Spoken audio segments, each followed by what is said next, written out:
नमस्कार विद्यार्थी मित्रांनो. सेवा सामाजिक विकास संस्थेच्या YouTube चॅनेलवर मी सागर डुबल तुम्हा सर्व मित्रांचं मनापासून स्वागत करतो. आपण आपल्या YouTube चॅनेलच्या माध्यमातून स्पर्धा परीक्षेशी संबंधित स्टडी मटेरियल अपलोड केलेलं आहे. आपल्या संस्थेच्या YouTube चॅनेलवरती हे सर्व मटेरियल अवेलेबल आहे.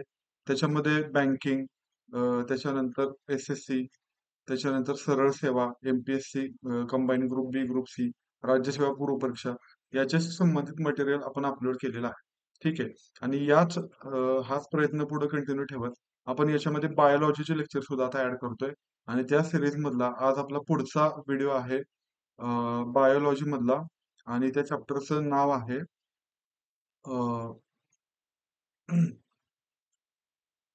डीएनए आणि आरएनए. ठीक आहे. त्या चॅप्टरचं नाव आहे डीएनए आणि आरएनए. आता डीएनए आणि आरएनए ह्याच्याशी संबंधित माहिती आपण या चॅप्टर मध्ये बघणार आहोत. ठीक आहे. आता याच्यामध्ये बघा, या चॅप्टर मध्ये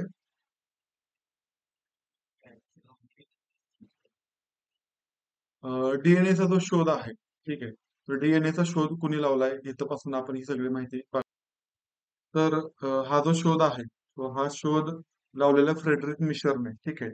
फ्रेडरिक मिशरने काय केलं, जे पस सेल असतात, पस सेल म्हणजे आपले जे पू असतो, ठीक आहे, तर ह्या पस सेल मधल्या केंद्रकातून एक पदार्थ वेगळा केला 1869 मध्ये. आणि हा पदार्थ न्यूक्लियस पासून मिळाला, म्हणजे केंद्रकातून मिळालेला आहे. लक्षात ठेवा की डीएनए आणि आरएनए हे त्या सेलच्या केंद्रकामध्ये असतात. ठीक आहे. आणि ह्या केंद्रकातून तो पदार्थ मिळाल्यामुळे त्या पदार्थाला न्यूक्लिन असं नाव दिलं. आपण डीएनए बद्दल बघतोय बरं का. आता 1869चं वर्ष आहे, ज्या वर्षी फ्रेडरिक मिशरने हा पदार्थ न्यूक्लियस मधून वेगळा केलाय. म्हणून त्याला केंद्रकातून वेगळा केला, म्हणून त्याला न्यूक्लिन नाव दिलं. आता हे जे न्यूक्लिन होतं ते ऍसिडिक होतं, म्हणजे आम्लधर्मी होतं. त्याच्यामुळं अल्टमॅन ह्या शास्त्रज्ञानं त्याला न्यूक्लिक ऍसिड असं नाव दिलं. ठीक आहे, न्यूक्लिक ऍसिड. आता न्यूक्लिक ऍसिडचं पेशीमध्ये दोन न्यूक्लिक ऍसिडचे पेशीमध्ये दोन प्रकार पडतात. मग कुठले? तर एक डीएनए आहे आणि एक आरएनए. त्या दोन्हीमध्ये सुद्धा न्यूक्लिक ऍसिड आहे, म्हणजे डीऑक्सिरायबोज न्यूक्लिक ऍसिड आणि रायबोज न्यूक्लिक ऍसिड हे दोन प्रकारचे न्यूक्लिक ऍसिड आहेत. आणि हे दोघांची रचना सुद्धा कशी आहे, जवळपास सारखीच होती. आता ही जी डीएनए ची रचना बघा, तर डीएनए हा केंद्रकामध्ये सापडतो. ठीक आहे. आणि न्यूक्लियोटाइड पासून काय होतो, डीएनए बनत असतो, न्यूक्लियोटाइड. ओके. डीएनए चा छोटं फंक्शन म्हणजे त्याचं जे घटक आहे, एकक आहे, तर ते न्यूक्लियोटाइड आहे, त्याच्यापासून डीएनए बनत असतो. आता ह्या न्यूक्लियोटाइडच्या साखळीनं डीएनएचा रेणू बनतो. अनेक न्यूक्लियोटाइड जेव्हा एकत्र केले जातात तेव्हा त्याच्यापासून डीएनए बनतो. ठीक आहे. म्हणजेच काय थोडक्यात, तर डीएनएचा जो रचनात्मक आणि कार्यात्मक घटक आहे, तर त्याला न्यूक्लियोटाइड म्हणतात. ठीक आहे. डीएनएचा रचनात्मक आणि कार्यात्मक घटक. आता हे न्यूक्लियोटाइड बघा, हा न्यूक्लियोटाइड तीन घटकांनी बनलेला आहे. आता हे तीन घटक कुठले कुठले आहेत बघा, तर शुगर, फॉस्फेट ग्रुप आणि नायट्रोजन बेस. या तीन घटकांनी न्यूक्लियोटाइड बनलेलं आहे. कुठले कुठलं? शुगर, फॉस्फेट ग्रुप आणि नायट्रोजन बेस. आणि हे न्यूक्लियोसाइट एक अजून प्रकार असतो, न्यूक्लियोसाइट. न्यूक्लियोटाइड जो आहे तो शुगर, फॉस्फेट ग्रुप आणि नायट्रोजन बेसने बनलाय.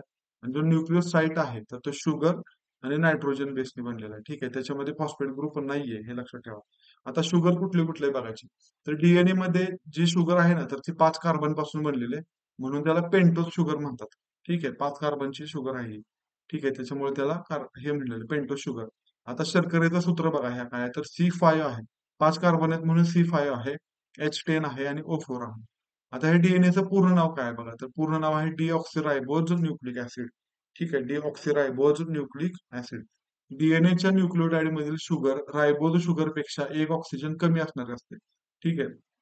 आणि हे डीऑक्सी म्हणजे काय, तर ऑक्सिजन कमी होणे. डी म्हणजे डिप्लीट होणे किंवा कमी होणे. आणि ते काय, ऑक्सी, ऑक्सी म्हणजे ऑक्सिजन.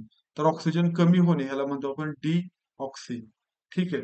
त्याच्यानंतर त्या न्यूक्लियोटाइड मधली जी शुगर आहे तर ती रायबोज शुगर पेक्षा कशी आहे, एक ऑक्सिजन कमी आहे, म्हणून त्याला आपण काय म्हणलं, डीऑक्सिरायबोज.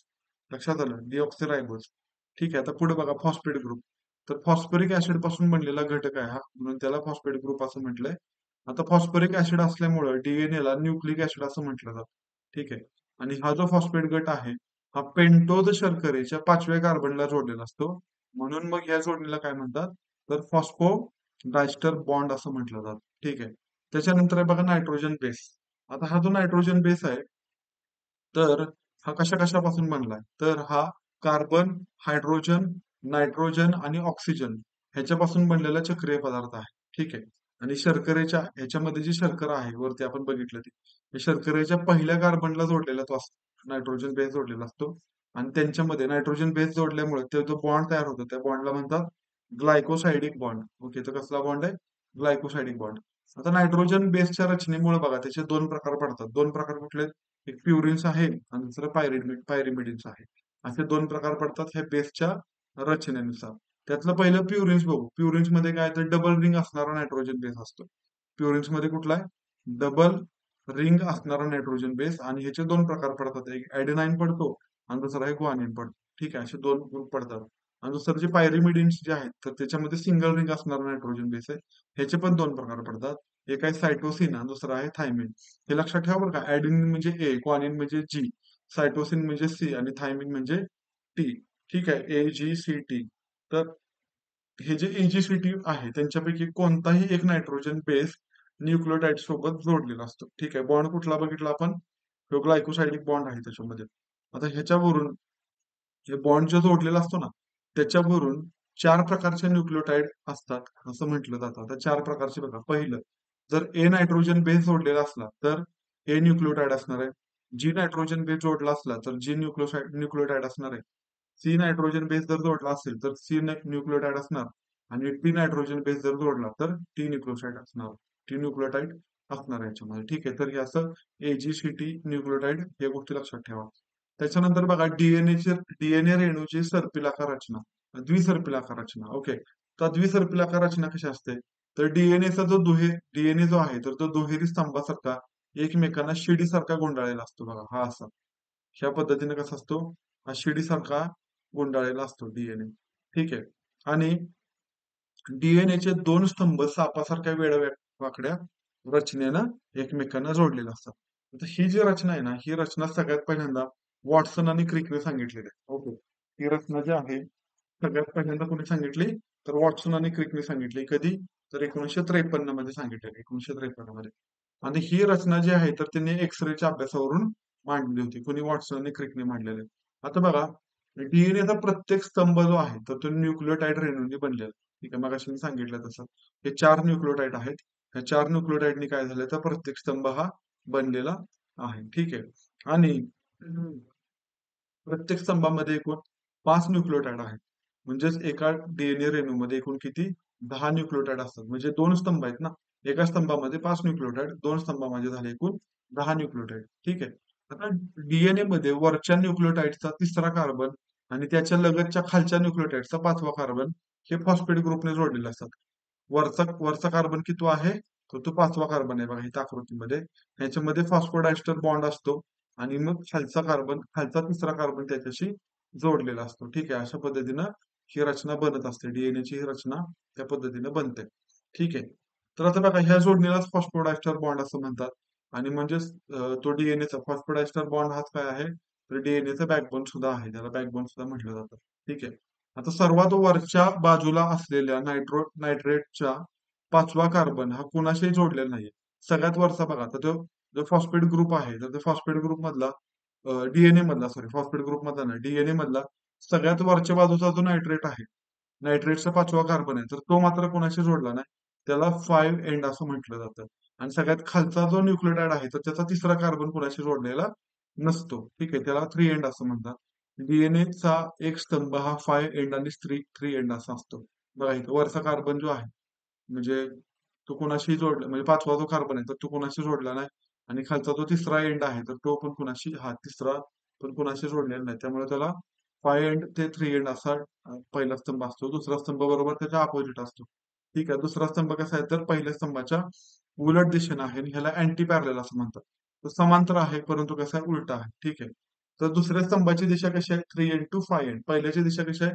5 इंटू 3 एंड आहे. दुसऱ्याची 3 इंटू 5 एंड अशी आहे. ठीक आहे. आता बघा, दुसरा स्तंभ विरुद्ध दिशेने का असतो त्याचं कारण काय? तर दोन्ही स्तंभांचे जे न्यूक्लियोटाइड आहेत तर ते एकमेकांशी रासायनिक बॉन्डने जोडलेले आहेत. आणि ही जी जोडणी आहे ती दोन न्यूक्लियोटाइडच्या नायट्रोजन बेसच्या दरम्यान असते. ओके, नायट्रोजन बेसच्या.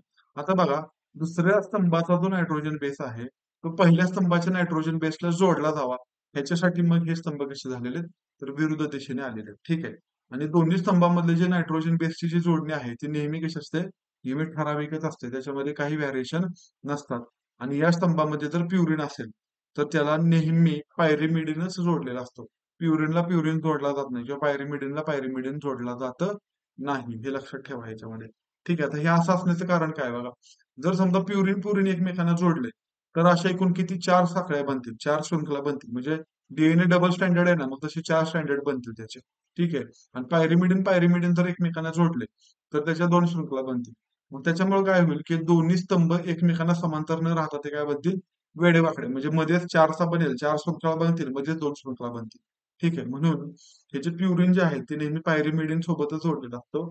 आणि ही जी जोडणी आहे ही कशी आहे, ती पूरक जोडणी आहे. म्हणजे याला कॉम्प्लिमेंटरी बेस पेअरिंग असं सुद्धा म्हटलं जातं. आता ही पूरक जोडणी कशी दिसते बघा. म्हणजे ए बरोबर नेहमी टीच असणार आहे. ए बरोबर न्यूक्लियोटाइड कुठला असणार आहे, नेहमी टी असणार आहे. हा डबल हायड्रोजन बॉन्ड आहे. ह्यांच्यामध्ये डबल हायड्रोजन बॉन्ड असतो. आणि ग्वानिन आणि सायटोसिन एकत्र जोडले जातात. आणि त्यांच्यामध्ये काय ट्रिपल हायड्रोजन बॉन्ड असतो. ठीक आहे, ट्रिपल हायड्रोजन बॉन्ड आहे. आता बघा, एखाद्या डीएनए मध्ये जेवढे प्युरिन्स आहेत तेवढेच पायरिमिडिन्स असतात. जेवढे प्युरिन्स तेवढेच पायरिमिडिन्स. म्हणूनच तो जो काही स्तंभ आहे डीएनएचा तो वेळावाकडा दिसत नाही, तो सलग एकसारखा दिसतो. आता चारगॉफचा नियम एक आहे बघा. चारगॉफचा नियम काय आहे, तर A plus G upon T plus C is equal to 1 आहे. ठीक आहे. म्हणजे adenine plus guanine upon thymine plus cytosine. Okay. त्यांची व्हॅल्यू किती येते नेहमी, त्यांची व्हॅल्यू नेहमी एकच येते. हा चारगॉफचा नियम आहे. ठीक आहे. आता डीएनएचं मोजमाप कसं केलं जातं बघा, हे इम्पॉर्टंट आहे डीएनएचं मोजमाप. तर डीएनए रेणूचा व्यास म्हणजे 2 स्तंभामधलं आडवं अंतर असतं. आणि हे अंतर किती आहे, तर 2 नॅनोमीटर एवढं अंतर आहे, 2 नॅनोमीटर. आता डीएनए स्तंभातील वरच्या आणि खालच्या न्यूक्लियोटाइड मधलं अंतर किती आहे बघा, 0.34 नॅनोमीटर. एकदम कमी, एकदम मायन्यूट अंतर आहे, 0.34 नॅनोमीटर. आता हे 2 न्यूक्लियोटाइड मधलं जे अंतर आहे ना, ते एकूण 2 न्यूक्लियोटाइड मधला जो कोन आहे, तर तो 36 अंशाचा कोन आहे. म्हणजे एकूण 10 जोड्या होतात. 360 अंशाचा एक राऊंड तयार होतो. म्हणजे 36 अंश झाले टोटल. ठीक आहे. तर बघा, अर्ध डीएनएची प्रतिकृती. आता आतापर्यंत आपण कुठली बघितली, पूर्ण डीएनएची प्रतिकृती बघितली. आता आपण अर्ध्या डीएनएची प्रतिकृती बघतो. म्हणजे semi conservative replication of DNA बघतोय. तर नवीन पेशीमध्ये जेव्हा डीएनए तयार करण्यासाठी आधीच्या पेशीतल्या डीएनए आपली हुबेहूब प्रतिमा बनवत असतो. ह्याला रेप्लिकेशन ऑफ डीएनए म्हणतात. ठीक आहे. नवीन पेशीमध्ये पण डीएनए बनवला पाहिजे. मग ह्याच्यासाठी आधीच्या पेशीतला जो डीएनए तो आपली प्रतिमा बनवतो. रेप्लिकेशन ऑफ डीएनए होतं. आणि ही क्रिया घडण्याचं ठिकाण जे आहे तर ते केंद्रक आहे. म्हणजे ही क्रिया केंद्रकामध्ये घडत असते. एका डीएनए पासून काय होतं, तर 2 डीएनए बनतात. ओके. एका डीएनए पासून किती बनतात, 2 डीएनए बनतात. म्हणजे नवीन सेलमध्ये नवीन डीएनए बनला. ठीक आहे. आता मानवातल्या डीएनएची प्रतिकृती बघायची आपल्याला, ती कशी असते. तर मानवातील डीएनए रेप्लिकेशन पद्धत कशी आहे बघा. तर अर्ध डीएनए प्रतिकृती पद्धत असते. म्हणजे semi conservative replication of DNA त्याच्यामध्ये घडत असतं.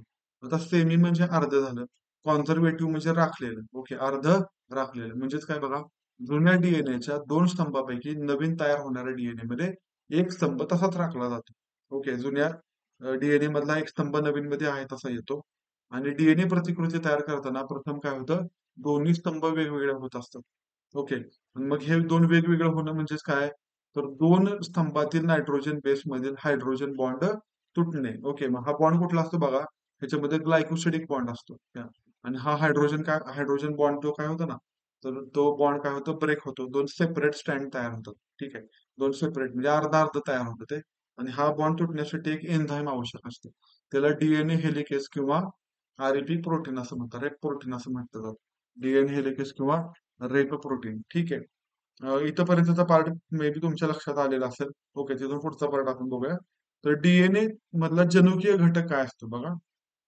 डीएनए मधला जनुकीय घटक. ओके. तर जेनेटिक त्याच्यामधलं सबस्टन्स काय असतो.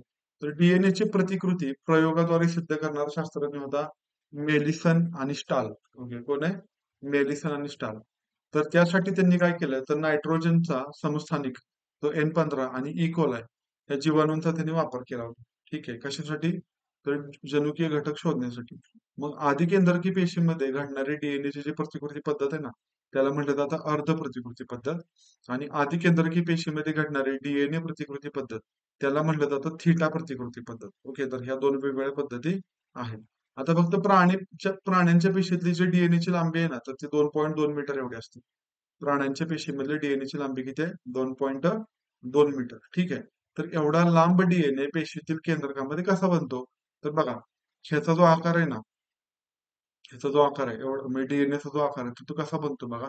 केंद्रकामध्ये एवढा सगळा मोठा डीएनए राहतो कसा, तर मुळातच बघा केंद्रकाचा आकार किती आहे, तर 10⁶ नॅनोमीटर एवढा, ठीक आहे, मायक्रोमीटर आहे, सॉरी, 10⁶ मायक्रोमीटर एवढा डीएनए ह्याचा केंद्रकाचा आकार आहे. आणि ह्या केंद्रकामध्ये हा डीएनए असतो. मग डीएनए कसा आहे, डीएनए वरती चार्ज आहे, तर तो कसा निगेटिव्ह चार्ज आहे, रेणू.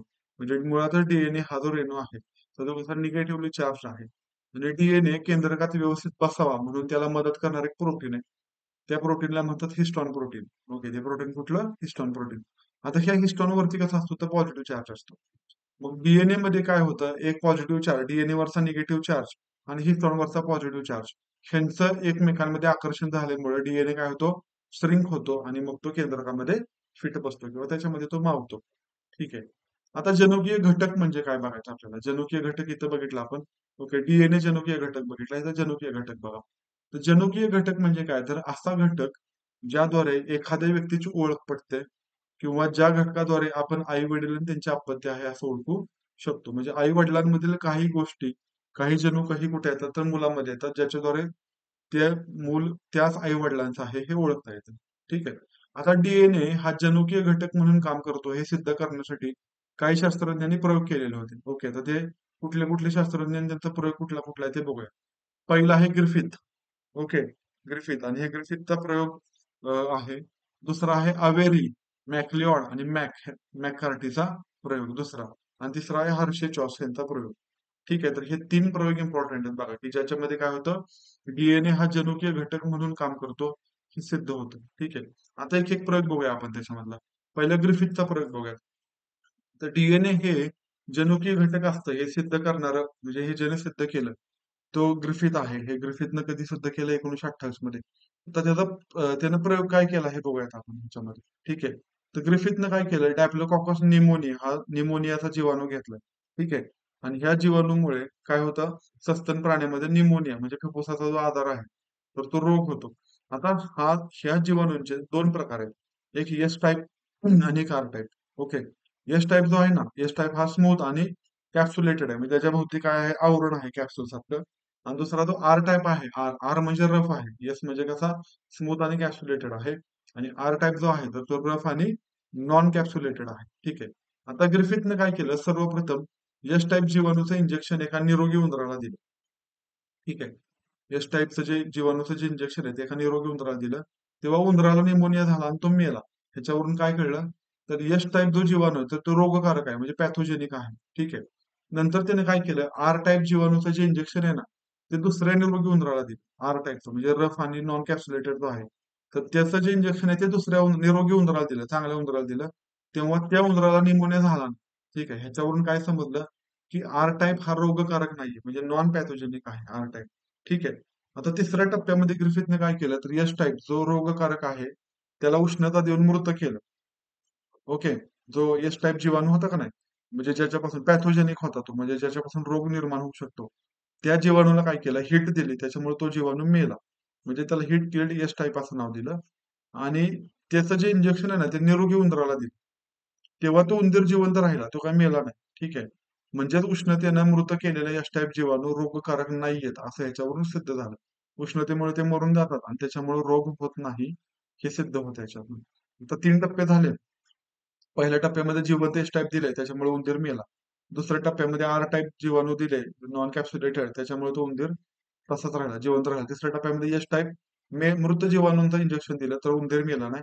आणि चौथ्या टप्प्यामध्ये काय केलं ग्रिफिथनं, उष्णता देऊन मृत केलेले जे एस टाईप जीवाणू होते आणि सजीव आर टाईप जीवाणू ह्यांचं एकत्रित इंजेक्शन निरोगी उंदराला दिलं. तेव्हा परत तो उंदराला निमोनिया झाला आणि तो उंदीर मेला. ओके, ही 4था स्टेज. ओके, 4 स्टेज लक्षात आल्या असतील तुमच्या. आता ह्या मृत उंदराच्या रक्ताची चाचणी केली तेव्हा त्याच्यामध्ये एस टाईप जिवंत जीवाणू सापडला. ओके, आता मग ही गोष्ट कशी घडली, एस टाईप तर मृत केलेला दिलेला होता आणि आर टाईप जिवंत दिलेला होता. पण जेव्हा उंदराच्या रक्ताची चाचणी घेतली तेव्हा त्याच्यामध्ये एस टाईप जिवंत जीवाणू सापडले, म्हणजे स्मूथ आणि कॅप्सुलेटेड जे निमोनियाचे जे बॅक्टेरिया होते तर ते सापडले. पण इंजेक्शन देताना त्यांना मृत केलेलं होतं. ओके, याची काळजी घेतलेली होती. आता याच्यावरून ग्रिफिथनं काय संशोधन मांडलं, की आर टाईप जीवाणूने मृत एस टाईप जीवाणूंचे काहीतरी घेतलं. आर टाईपने काय घेतलं, एस टाईप जीवाणूंचं काहीतरी घेतलं, ज्याच्यामुळे ते स्वतः आर टाईप रोगकारक होऊन ते एस टाईप मध्ये रूपांतरित झाला, म्हणजे त्यांचं ट्रान्सफॉर्मेशन झालं. ठीक आहे. आणि काही अंशी म्हणजे या काहीतरी अंशाला, म्हणजे जे काही घेतलं का नाही त्यांनी एस टाईप कडून आर टाईप वाल्यांनी जे काही घेतलं त्याला काय म्हटलं, ट्रान्सफॉर्मिंग प्रिन्सिपल असं नाव दिलं. आणि काही वर्षांनी हेच रूपांतरित तत्व म्हणजे हे ट्रान्सफॉर्मिंग प्रिन्सिपल आहे, ह्यालाच डीएनए असं म्हणतात, हे ह्याच्यावरून सिद्ध झालं. ठीक आहे. तर ही गोष्ट लक्षात ठेवा. म्हणजे हा प्रयोग कोणी केलाय? ग्रिफिथनं केलेला आहे. ओके. एस टाईप आणि आर टाईपचा. दुसरं अवेरी, मॅक्लोड आणि मॅककार्टीचा प्रयोग आहे. तर तो एक प्रयोग बघूयात आपण. तो एक प्रयोग इम्पॉर्टंट आहे याच्यामधला. ठीक आहे.